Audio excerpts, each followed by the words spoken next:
It's Coach Lynn. Bonjour, hola, saubona, ni hao, guten tag, das Voice, and hello. How are you? Ça va?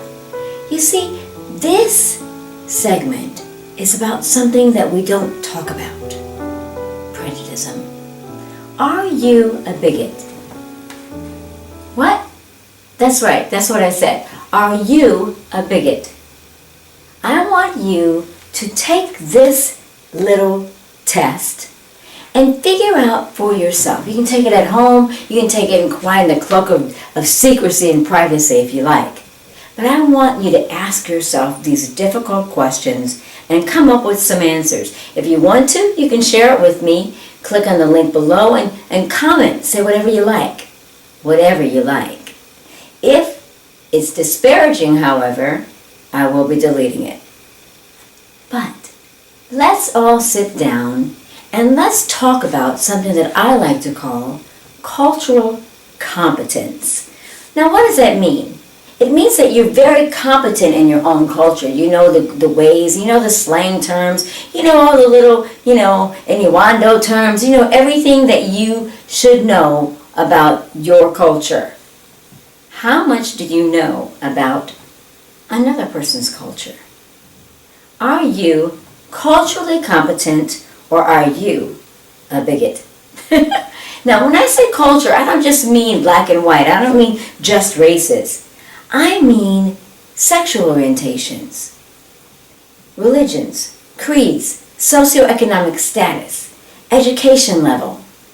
I want to talk about what you might not want to talk about. So take this little test, just a few minutes of your time. And I want to say up front, here's Coach Lynn's disclaimer. The purpose of this little segment is not to make you feel bad, not to call you a racist, not to say that I'm a racist or I'm not a racist. I just want to give you some food for thought. You see, personally, I'm like a culture junkie. I love to talk to people from all over the world, all different walks of life, all different ethnicities, religious makeups, sexual orientations, as diverse as it comes is how I love it. I'm comfortable there. Where I'm not comfortable is when I'm put in a box and thought to be of one specific way just because. And what's interesting about that is once we start talking about the just becauses, there's so many of them that what happens is we compartmentalize ourselves so much that you almost can't tell anybody from anybody else. Here's an example. This person is short.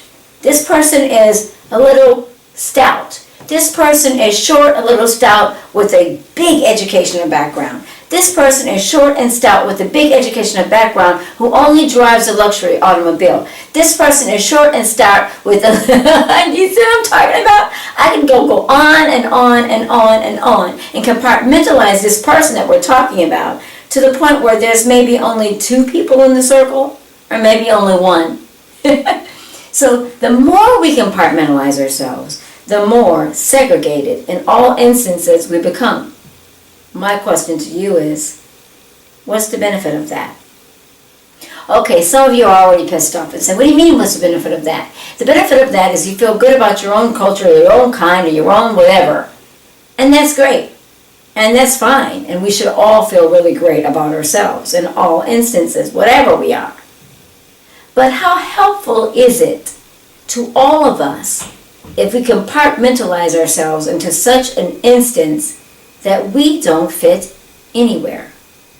How is that productive for all of us, humankind, as a culture, as a global culture, as a culture of human beings? Here's a quick test. Do you ever find yourself making or thinking disparaging things? Yes, I said thinking. Disparaging things about a person just based on their race or their gender or their sexual orientation or how much money you think they have or their education level or where they live or what car they drive. Do you find yourself grouping people in some kind of box? Yes or no? Do you feel like freedom of speech is something that we all have and should have, unless it goes against what you feel are the rights of others? In other words, should we really have freedom of speech 100%? Or is there a line, and at that line, you shouldn't cross it? And if so, what is that line? I mean, I may think that line is here. You may think that line is there. Someone else may think there should be no line. How do you stand on that? Number 3, what are you willing to fight for? I mean, I know you're saying that you have these values or you have these things that really, really make you angry. How far are you willing to go to protect that? Here's an example. You walk into a bagel shop. You want a bagel. But there's a guy in front of you and he's a little smelly and he's disheveled. And he seems like he doesn't really even know what's going on. And the people behind the counter kind of ignore this guy and keep ignoring this guy and waiting on everybody else, including you. Do you stop them and say, hey, wait a minute. This guy's been standing here a long time. How about you wait on him? Do you step ahead of them and think, you should have spoken up? Or, ew, what's wrong with you? Or do you just feel like it's not for me to think about at all? None of my business. I have things to do. I'm really busy. He should clean up his appearance. Or do you just say, I don't see anything, don't want to see anything, can't get involved, whatever? Answer that question, but answer it honestly.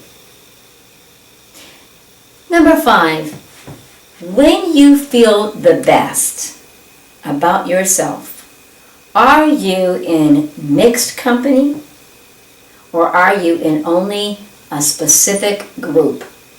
In other words, how comfortable are you out of that group?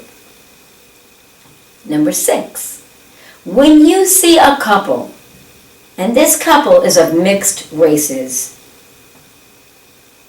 do you find yourself questioning it based on a racial question?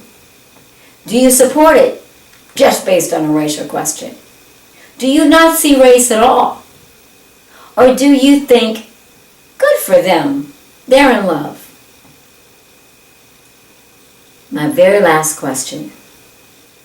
After you take this little test, whatever you find out about yourself when you're being honest and private,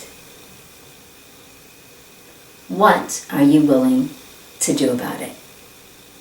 You see, cultural competence means that you can go within an area or a place or a country or a neighborhood or around people of another social makeup, and you can be competent enough to function in that circle. You see, so many of us, as W.E. Du Bois said a long time ago, a historian, black historian, said that we all wear so many different faces. And as African Americans, we make this image of ourselves known in one situation and this image of ourselves known in another situation. You don't have to be African American. You don't have to be of mixed heritage. You don't have to be of any specific ethnicity to understand the ramifications or the consequences of feeling that you must be someone else when you put your best foot forward in this world, at work, at home, with your friends, in your neighborhood, where you shop, where you want to go, where you hang out. You see what I'm saying? Cultural competence means that we have an idea about one another that is not solely based on stereotypes and discrimination and negative perceptions. That we stop long enough to talk to other people of differing opinions, of differing beliefs, of different ethnicities or creeds or religions or socioeconomic status or sexual orientations or those who are disabled. And that we can be competent enough in those situations to be open-minded enough to not be bigots. Thanks for listening. Thanks for watching. Please share this link. Share this video. I believe it is so important that we address things that make us less humane towards each other. Perhaps if we were all competent socially, competent culturally, we'd have a better world. Maybe it's just me, but I'm all down with having a better world. Prosper.